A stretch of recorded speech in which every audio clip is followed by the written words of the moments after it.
What's up, everybody, and welcome to the Deal Divers podcast. I am your host, Ty Franklin, also known as Ty the Investor on Instagram. So make sure you go ahead and follow me on Instagram right now. Now, this is our very first episode of the Deal Divers podcast, all right? And you may be asking, what is the Deal Divers podcast? Well, pretty much it is exactly what the title suggests. We are going to dive into all of these deals that we've closed, right? We may have some special guests on here to ask them questions about how they found their deals, how they close their deals, whether it's wholesale deals, whether it's flips, creative deals as well. So the purpose of this podcast is to listen and find those little gems that can help you close your next real estate deal. All right. And as we know, success always leaves clues. So if you have people closing deals such as myself or other people that may be on this podcast, their story on that deal will leave you little crumbs and gems on how you can tweak your business and close your next real estate deal. And that's the purpose of the podcast, right? So before we jump into the first deal that I'll be talking about, make sure you like, you comment, and you subscribe to the channel and turn on your notifications so you can get notified when these new episodes come out so you don't miss those gems and these nuggets from these deals. Some of the gems that you can expect to pick up from some of these deal dives is: how did you find the seller? Where did you find the seller? How did you market to the seller? What list was the seller on? What is the type of seller? Where did you find the buyer?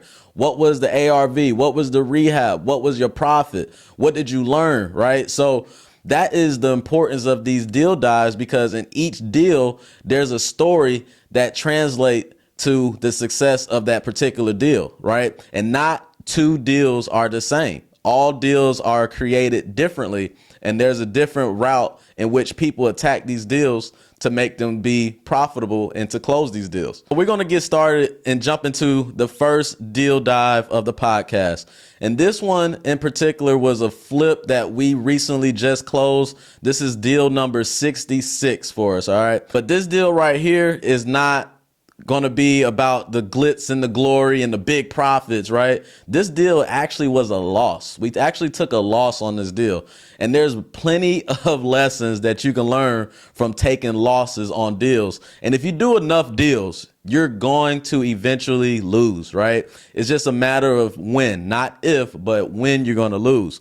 And that is why you get you a mentor. That is why you listen to the deal dives. That is why you listen to these different podcasts and learn how you can prevent some of these losses from happening, so you can have the foresight to see it before they even come about, right? So let's get into this first deal. So this deal right here, this was a townhouse.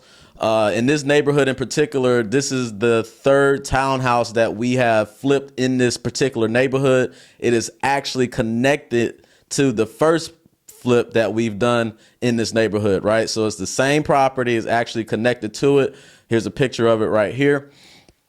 And with this deal, the way that we got this deal and the way that we found this seller was when we were doing our first flip. Right next door to it, we put out a banner, right? We put out a flag. A flag says, "We buy houses, property jet, contact us," whatever the case may be.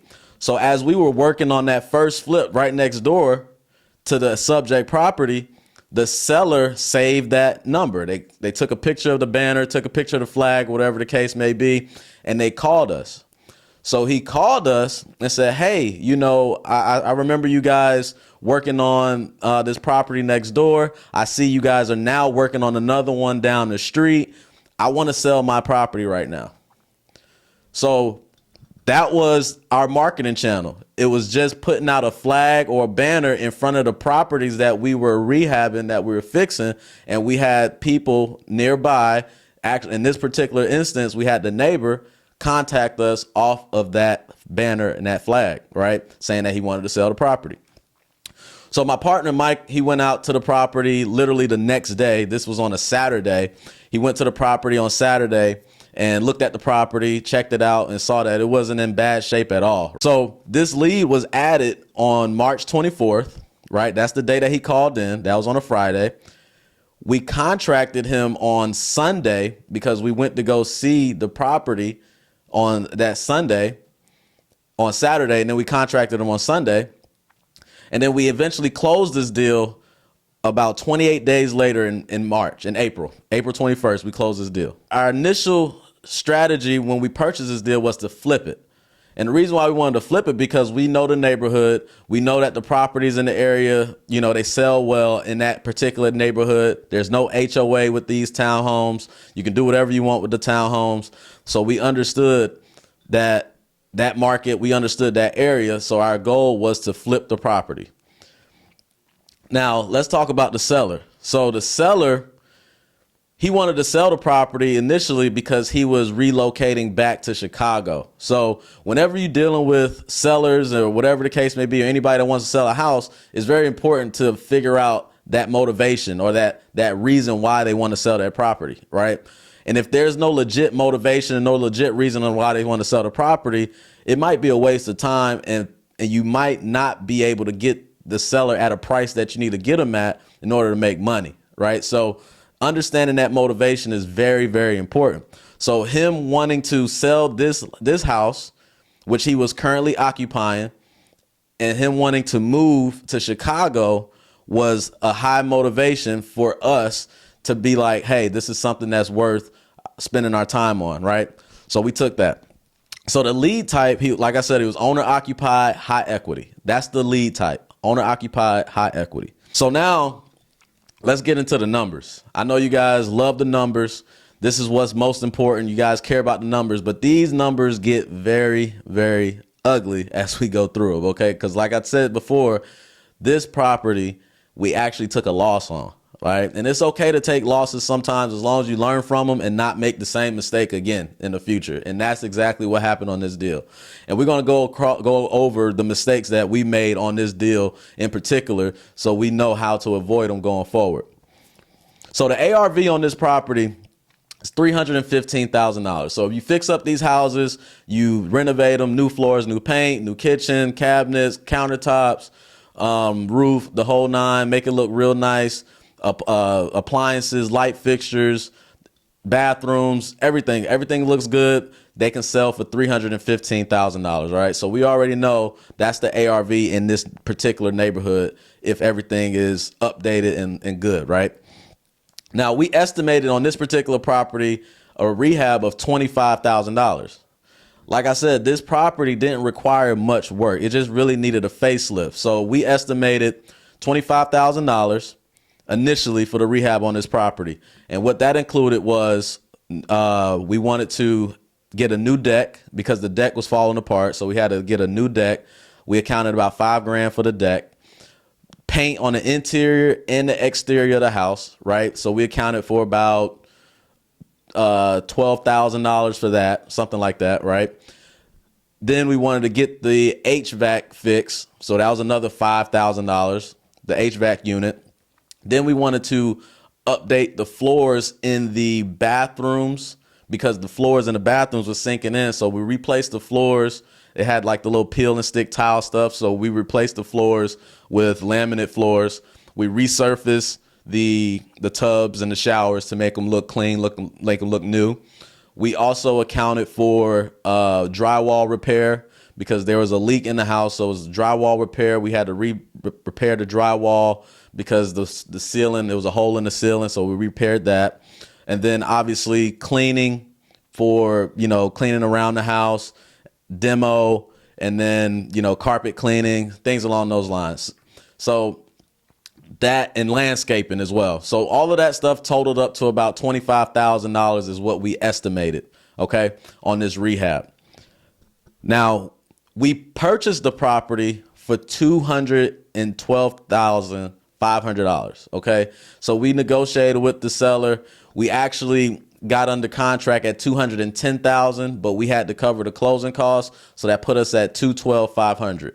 That was the purchase price of this property. So we had to get a lender, right? So we had to go get a private money lender. You can go hard money or private money, but we have a relationship with a lender here in our market that we met at a real estate event that have borrowed money from him plenty of times. All right. So He loaned us the $212,500 in order to purchase the property. Now, his fee on lending is a little high. I'm not going to lie to you, but it doesn't require us to to put money up front. It doesn't require us to go run our credit, all these different things. It's just a lot simpler process going directly with him. So we don't mind paying that extra fee. So he loans his money out at 1.75% per month. So if you take $212,500 and you subtract 1.75% per month, that is going to put us at $37,1875. So he will be making $3,718.75 every month that we hold on to that property until it's sold. Now that is a steep price, very steep. But like I said, it's our mindset. We have to be faster because we thought it was going to be an in and out process, right? And we got to make sure that we do everything according to the timeline so we can get this thing sold as quickly as possible so we don't have to pay so much of interest. And that's where one of our mistakes came in at, right? So we'll talk about that later. So that's the $212,500 to purchase the property. Now we need to get that rehab money, right? So like I said, we estimated $25,000 in rehab money, right? So how do we go about getting the rehab money? Well, we ask another private money lender. Okay, so we reach out to another private money lender to see if they will loan us that $25,000 in exchange for monthly interest payments per month. And in this case, we have another private money lender that we reached out to, and she is actually someone that we've closed deals with before. She was actually a seller. We purchased her property, wholesaled her property, and we asked her at the closing table, what does she plan on doing with the money that she just received from that wholesale deal? And she didn't have any idea. She was like, I don't know. I'm probably going to save it, put it in a savings account, whatever. So I asked her, I said, have you thought about lending? And she goes, what do you mean? I say, have you thought about becoming a bank on real estate deals? Because we do flips, we rehab properties, and we reach out to people like you who have money. And I know you have money now, to see if you would like a return on your money in exchange for us, borrowing your money for these projects. And she was like, yeah, I mean, I'll be open to that. Let me know when the next project, let's talk about the numbers and let's go from there. So that's how we found that particular private money lender. And so in this particular deal, that's a gem. In this particular deal, we asked her for $50,000, right? And you might be wondering, why 50? Why so much if the rehab is only 25? So we want to make sure, it's a couple reasons we asked her for 50, right? And I'm gonna be honest because that's how I am. I'm transparent. So when we ask for loans and lending, we make sure we include the amount that is required to pay them interest back. So essentially, if they're lending us money, we're going to include that interest payment for those months, right? So for example, she's lending us $50,000. We agreed to 3% per month on that $50,000, which comes out to $1,500. So every month we're paying her $1,500, but we've only used her for 2 months. But out of that $50,000 that we use, we're going to put that 25 to the rehab, and then we're going to use the rest of it to pay the lenders back. So essentially, we're not using our own money to pay the lenders back. We are actually using the lenders' money to pay the interest. So they're paying themselves with their own money. That's how we're able to fund these deals without using our own money. Now, it does cost us a little bit more, but ultimately it doesn't cost us that much out of pocket because we're using their own money to pay them back, right? If that makes sense. So back to the deal.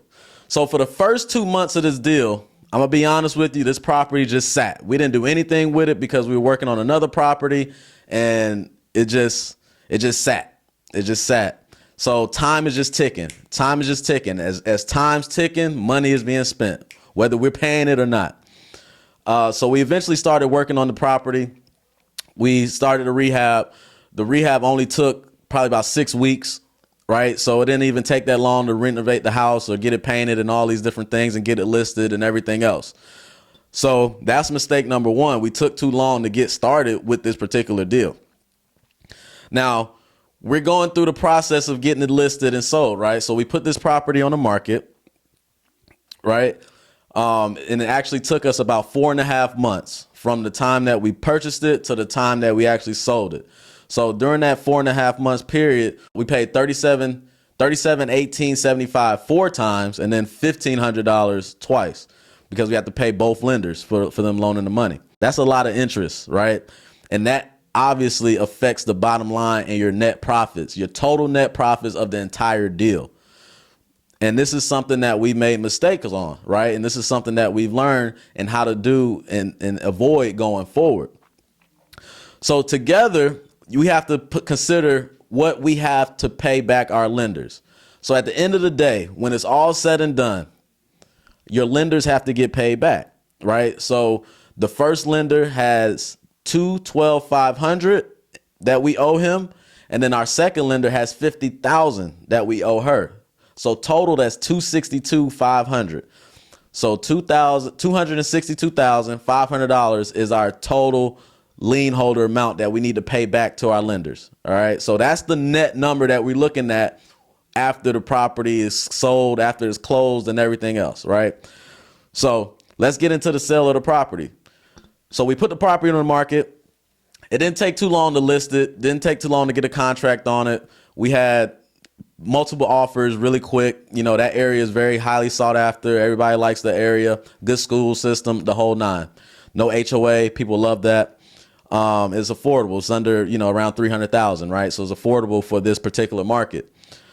So we go into contract, and one thing that you can't control when you go into contract is appraisals and inspections, right? And in this particular deal, the appraisal came back lower than what we expected.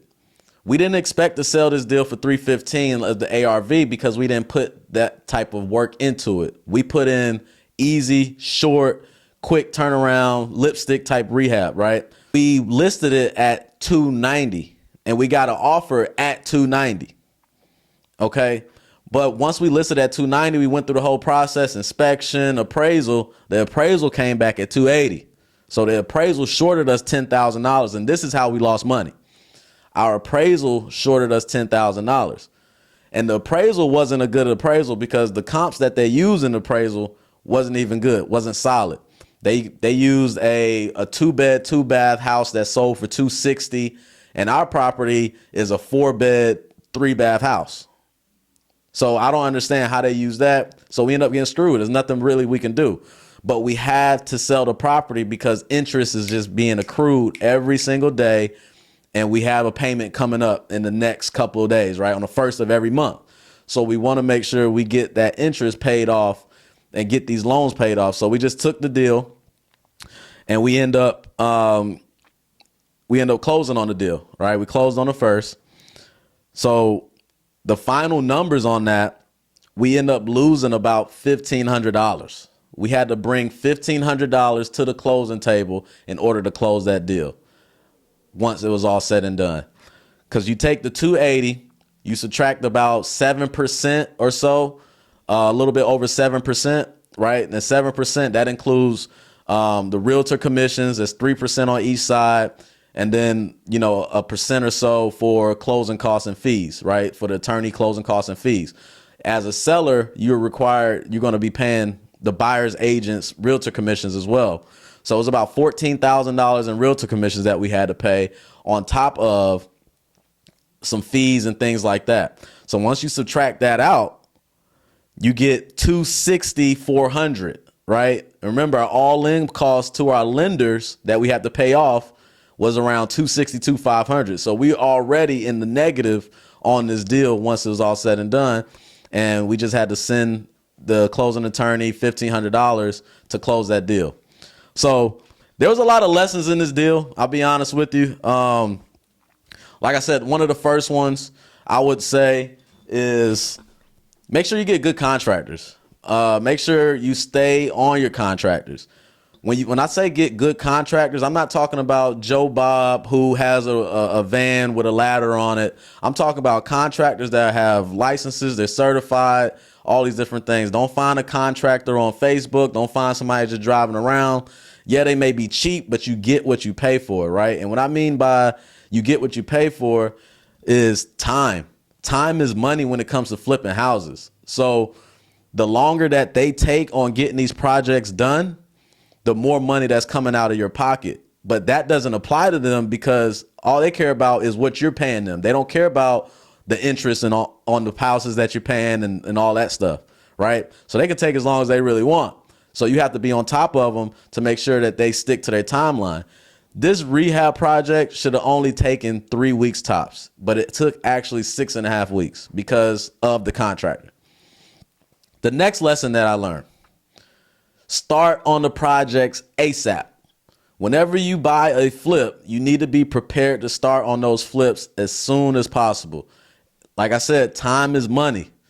Time is money. And this deal was a perfect example of that. No matter what you got going on, if you're delaying these flips and delaying the start of these projects, you're just spending money unnecessarily, right? You're just wasting money.